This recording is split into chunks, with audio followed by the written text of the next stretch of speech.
கவிக்கோ அப்துல் ரஹ்மான் அவர்களுக்கும் செங்கம் ஜபார் அவர்களுக்கும் நெஞ்சில் நிலைத்த நினைவலைகள் என்னும் பெயரில் இந்த நிகழ்வை அவர் ஒருங்கிணைத்து அனைத்து கட்சி தலைவர்களையும் அழைத்து இலக்கிய கர்த்தாக்களையும் அழைத்து மிகச் சிறப்பாக இதனை நடத்தி கொண்டிருக்கிறார். இருவருமே இஸ்லாமியர்கள். இது அவர்களின் மார்க்கத்திற்கு முரணானது. நினைவு கூட்டம் நடத்துவது, படத்திறப்பு செய்வது இஸ்லாம் மார்க்கத்தில் இடமில்லை.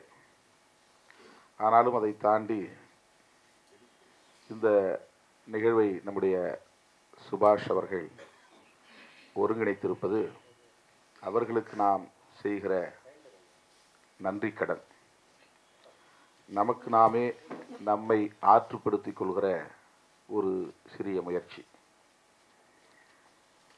இந்த நிகழ்வில் நிறைவாக பேசுகிற ஒரு வாய்ப்பை எனக்கு வழங்கியிருக்கிறார். நேரமில்லை, 10 மணி கடந்து விட்டது. ஒவ்வொருவரும் இங்கே கவிக்கோ அவர்களோடும் செங்கம் ஜபார் அவர்களோடும் தமக்கு இருந்த தொடர்பு, உறவு, அவர்கள் பெற்ற அனுபவம் ஆகியவற்றை பகிர்ந்து கொண்டார்கள். எனக்கும் இந்த 2 ஆளுமைகளோடும் நெருங்கிய தொடர்பு, ஒரு நீண்டகால தொடர்பு உண்டு. கவிக்கோ அவர்கள்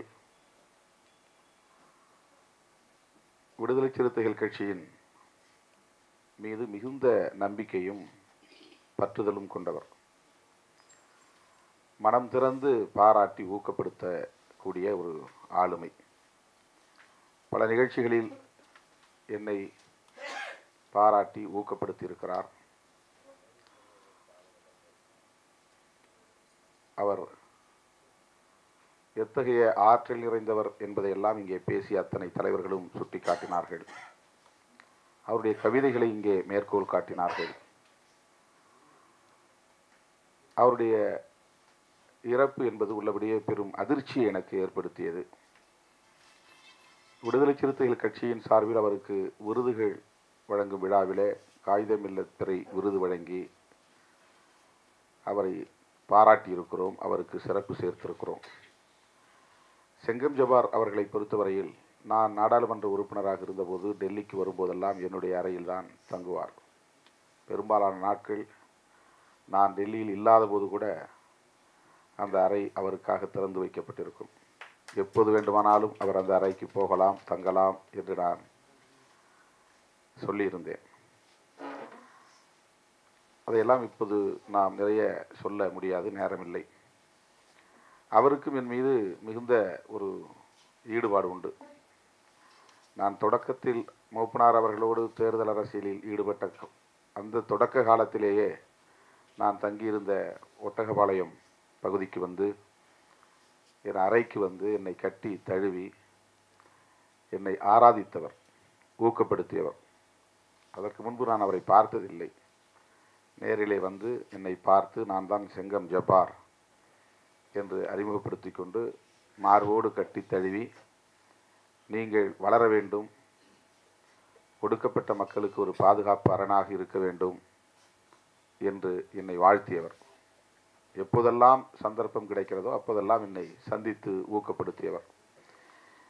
இவர் இறப்பதற்கு சில வாரங்களுக்கு முன்பு, 2 வாரம் என்று தான் நான் கருதுகிறேன், 15 நாள் இடைவெளிக்கு முன்பு வேளச்சேரியிலே நான் தங்கியிருந்த அறைக்கு வந்து நெடுநேரம் காத்திருந்திருக்கிறார். எனக்கு தெரியவில்லை, தகவல் சொல்லாமல் விட்டுவிட்டார்கள். நான் எழுதி கொண்டிருந்தேன். கதவை திறந்ததும் இப்படி வந்திருக்கிறார் என்று சொன்னதும் நான் பதறிவிட்டேன். உடனே வர சொன்னேன். ஓடி வந்தவர் என்னை கட்டி தழுவி, நிறைய பேச நினைத்தேன், நேரமில்லை, உங்களிடம் முக்கியமான சில விஷயங்களை பகிர்ந்து கொள்ள வேண்டும், இப்போது நான் கிளம்புகிறேன் என்று சொன்னார். ஒரு தேநீராவது அருந்திவிட்டு செல்லுங்கள் என்று நான் தேநீர் கொடுத்தேன். குடித்தார். ஆனால் பேச விரும்பியதை பேசவில்லை. ஏதோ பேச வேண்டும், நிறைய பேச வேண்டும் என்றெல்லாம் சொன்னார். வழக்கம் போல மார்போடு கட்டி தழுவி என்னை வாழ்த்திவிட்டு விடைபெற்று போனவர். திடீரென்று அவர் காலமாகிவிட்டார் என்று சொன்னதும் உள்ளபடியே நான் அதிர்ச்சி அடைந்தேன், வேதனைப்பட்டேன்.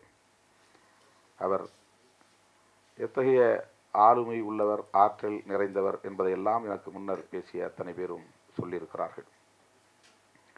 அவருடைய இழப்பும் இந்த அரசியல் களத்தில், இலக்கிய தளத்தில், இஸ்லாமிய அரங்கில் மிகப்பெரிய இழப்பு. மிகச்சிறந்த ஒரு பத்திரிகையாளர், எழுத்தாளர், பேச்சாளர், பன்மொழி ஆற்றல் நிறைந்தவர் இன்று நம்மிடையே இல்லை. ஒடுக்கப்பட்டவர்களும் இஸ்லாமியர்களும் ஒன்று சேர்ந்து ஒரு அரசியல் சக்தியாக வளர வேண்டும் என்று விரும்பியவர். மேடைக்கு என்னை அழையுங்கள், நான் உங்களுக்காக வந்து பேசுகிறேன் என்று பலமுறை என்னிடத்திலே கூறியிருக்கிறார். ஆனால் அழைக்க இயலாமற் போய்விட்டது. இன்றைக்கு அவருடைய இரங்கல் நிகழ்விலே பேசுகிற ஒரு வாய்ப்பை நம்முடைய அன்பு சகோதரர் சுபாஷ் வழங்கியிருக்கிறார். கவிக்கோ அப்துல் ரஹ்மான் அவர்களை பொறுத்தவரையில் அவருடைய கவிதைகளை நான் நிறைய படித்திருக்கிறேன். மாணவராக இருந்த காலத்தில் ஏடுகளில் வெளிவந்த கவிதைகளை, தொடர்ச்சியாக அவர் எழுதிய கவிதைகளை. எனக்கு அவரை எப்படி நான் புரிந்து கொண்டிருக்கிறேன் என்று சொன்னால், அவர் ஒரு கோட்பாட்டு பின்னணியை அடிப்படையாக வைத்து சிந்திக்கக்கூடியவர். ஏதோ கவிஞராக இருக்க வேண்டும், இயற்கையை எழுத வேண்டும், தன்னுடைய படைப்பு திறனை வெளிப்படுத்த வேண்டும் என்கிற முனைப்பை விட தான் உள்வாங்கியிருக்கிற கோட்பாட்டை மக்களிடத்தில் கொண்டு செல்ல வேண்டும் என்பதிலே உறுதியாக இருந்தார். எழுத்தாளர்களாக இருந்தாலும் சரி, படைப்பிலக்கியவாதிகளாக இருந்தாலும் சரி, பேச்சாளர்களாக இருந்தாலும் சரி, அவர்களுக்கு எப்போது சிறப்பு கூடுகிறது என்றால், அவர்கள் ஒரு கோட்பாட்டை உள்வாங்கி அதை உறுதியாக பற்றி நிற்கிற போதுதான் அவர்களுக்கு சிறப்பு கூடுகிறது. அப்படித்தான் நான் சந்தித்த கவிஞர்களிலேயே கவிக்கோ அப்துல் ரஹ்மான் அவர்கள் ஒரு அரசியல் கோட்பாட்டுடன் கூடிய சிந்தனை உள்ளவர். வெறுமனே இயற்கையை பாடுவது அல்லது இலக்கியத்தை படைப்பது, தன்னுடைய மொழித்திறனை, கவித்திறனை, சொல் திறனை வெளிப்படுத்துவது என்கிற முனைப்பை விட தான் எந்த தத்துவத்தை உள்வாங்கி இருக்கிறோமோ அந்த தத்துவத்தை வெளிப்படுத்த வேண்டும் என்பதில் முனைப்பு காட்டியவர். அதனால்தான் நிறைய அரசியல் கலந்த கவிதைகளை அவரால் புனைய முடிந்தது. இயற்கையை பாடினாலும் அதிலே அரசியல் இருக்கும், மொழியை பாடினாலும் அதிலே அரசியல் இருக்கும், இனத்தை பாடினாலும் அதிலே அரசியல் இருக்கும். அரசியல் என்பதை விட ஒரு கோட்பாடு இருக்கும், ஒரு தத்துவ பின்னணி இருக்கும். என்னை மிகவும் கவர்ந்தது, என் நெஞ்சில் நிறைந்தது, மாணவ பருவத்திலே படித்தது, மனிதன் தண்ணீரை போன்றவன், மனிதன் தண்ணீரை போன்றவன், அவனை எவ்வளவு உயரத்தில் வைத்தாலும் பள்ளம் நோக்கியே பாய்கிறான். மனிதன் தண்ணீரை போன்றவன், அவனை எவ்வளவு சூடுபடுத்தினாலும் மீண்டும் குளிர்ந்து விடுகிறான். மனிதன் விந்தெனும் தண்ணீரிலிருந்து பிறந்தவன், மனிதன் தண்ணீரை போன்றவன் என்ற ஒரு கவிதை. எவ்வளவு உயரத்தில் வைத்தாலும் பள்ளம் நோக்கி பாய்கிறான், எவ்வளவு சூடுபடுத்தினாலும் மீண்டும் குளிர்ந்து விடுகிறான். எவ்வளவு அற்புதமான ஒரு செய்தியை அதிலே அவர் பதிவு செய்திருக்கிறார். மனிதர்களை நாம் அமைப்பாக்க வேண்டும் என்கிறோம், அரசியல்படுத்த வேண்டும் என்கிறோம், அவர்களை புரட்சிக்கு தயார்படுத்த வேண்டும் என்கிறோம். இதுவெல்லாம் எப்படி சாத்தியமாகும் என்கிற போது நம்முடைய கவிக்கோ அவர்களின் கவிதை வரிகள் இப்படித்தான் மனிதர்கள் என்பதை புரிந்து கொண்டால் அதற்கேற்ப நம்மால் இயங்க முடியும் என்பதை உணர்த்துகிறது. எல்லாவற்றிலும் ஒரு தத்துவ பின்னணி அவரிடத்திலே உண்டு. எந்த கவிதையை நீங்கள் எடுத்தாலும், எந்த கவிதையை நாம் படித்தாலும் அதில் ஒரு தத்துவ பின்னணி அவருடைய கவிதைகளில் தெரிக்கும். குறிப்பிட்ட ஒரு அரசியல் கட்சியை உயர்த்தி பிடிக்காமல், குறிப்பிட்ட ஒரு அரசியல் தலைமையை உயர்த்தி பிடிக்காமல், ஒரு கோட்பாட்டு ரீதியான அணுகுமுறையை நாம் பார்க்கலாம். கலைஞரை அவருக்கு மிகவும் பிடிக்கும். திமுகவை ஆதரிக்க வேண்டும் என்பதற்காக அல்ல, கலைஞரிடம் இருந்த தமிழ் பற்றும் அதைவிட கலைஞரிடம் இருந்த சமூக நீதி உணர்வும் தான், சோஷியல் ஜஸ்டிஸ் என்கிற சமூக நீதி உணர்வு தான். ஒடுக்கப்பட்டவர்களுக்காக, சிறுபான்மையினருக்காக, விளிம்பு நிலை மக்களுக்காக இடஒதுக்கீடு என்கிற அந்த சமூக நீதி பாதுகாக்கப்பட வேண்டும் என்பதில் ஒரு கூடுதல் அக்கறை உள்ளவராக கலைஞர் இருந்தார் என்பது அனைவரும் ஒப்புக்கொள்கிற ஒரு உண்மை. ஆகவே கலைஞர் அவரை பாராட்டினார், இவர் கலைஞரை பாராட்டினார் என்பது வெறும் கட்சி சார்ந்த உணர்வாக நான் பார்க்கவில்லை, வெறும் அரசியல் சார்ந்த ஒரு அணுகுமுறையாக நான் பார்க்கவில்லை. அவரை ஒரு திமுக கவிஞர் என்று நாம் முத்திரை குத்திவிட முடியாது. ஆனால் அவருக்கு ஒரு தத்துவ பின்னணி உண்டு, கோட்பாட்டு பின்னணி உண்டு. அதிலே எப்போதும் உறுதியாக பற்றி நின்றார் என்பதுதான் அவருக்குள்ள சிறப்பு. அப்படிப்பட்ட கவிக்கோ அவர்கள் திடீரென காலமாகிவிட்டார். அவர் ரம்ஜான் காலத்தில், நோன்பு காலத்தில் காலமாகி இருக்கிறார் என்பது மார்க்கவாதிகள் மிகவும் பெருமைப்படக்கூடிய ஒன்றாக கூறுகிறார்கள். நமக்கு அதில் உடன்பாடு இல்லை என்றாலும் கூட அந்த இறை நம்பிக்கையுள்ள ஒவ்வொருவரும் ரமலான் என்கிற இந்த புனித மாதத்தில் ஒருவர் இறைவனடி சேர்வது என்பது அவர்கள் செய்த புண்ணியம் என்று மார்க்கவாதிகள் நம்புகிறார்கள், இஸ்லாமியர்கள் நம்புகிறார்கள். உள்ளபடியே அதை நான் ஆமோதிக்க, அதை ஏற்க, அதற்கு உடன்பட கடமைப்பட்டிருக்கிறேன். ஏனென்றால் அவருடைய எழுத்தும் அவருடைய பேச்சும் அவருடைய சிந்தனையும் விளிம்பு நிலை மக்களுக்கானதாகவே இருந்தது. விளிம்பு நிலை மக்களுக்கானதான ஒரு கவிஞரை நாம் பெறுவது என்பது எப்போதாவது கிடைக்கிற ஒரு வாய்ப்பு. நாம் வாழாத நம்முடைய காலத்தில், அதாவது பாரதியார் காலத்தில் நாம் வாழவில்லை, பாரதிதாசன் காலத்தில் நாம் வாழவில்லை, அப்படிப்பட்ட அந்த பரம்பரையினர் இருக்கிற காலத்தில் நாம் வாழவில்லை. ஆனால் கவிக்கோ அவர்கள் வாழ்ந்த காலத்தில் நாம் வாழ்ந்தோம் என்பது நமக்கு பெருமை அளிக்கிறது. ஒடுக்கப்பட்ட மக்களும் சிறுபான்மை சமூகமும் ஒன்று சேர வேண்டும் என்பதற்காக நான் ஒரு முறை டிசம்பர் 6 நிகழ்ச்சியை தலித் மற்றும் இஸ்லாமியர் ஒற்றுமை நாள் என்று ஒரு நிகழ்ச்சியை நடத்தி அவரை அழைத்திருந்தேன்.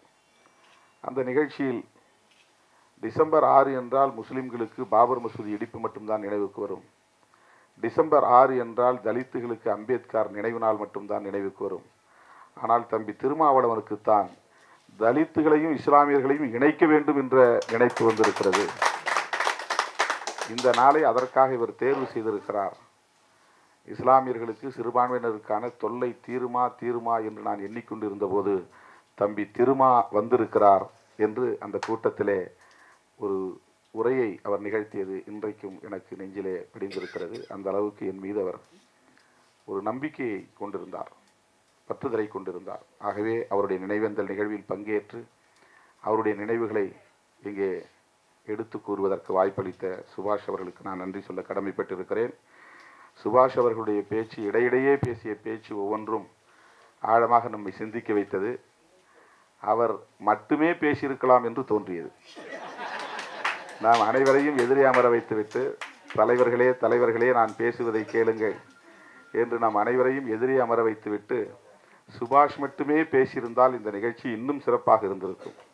அவ்வளவு தகவல்களை அவர் திரட்டி வைத்திருக்கிறார், அவ்வளவு செய்திகளை அவர் சேகரித்து வைத்திருக்கிறார். இந்த இளம் வயதில் பெரிய பெரிய ஜாம்பவான்களோடு அவர் பழகுகிற வாய்ப்பை பெற்றிருக்கிறார்.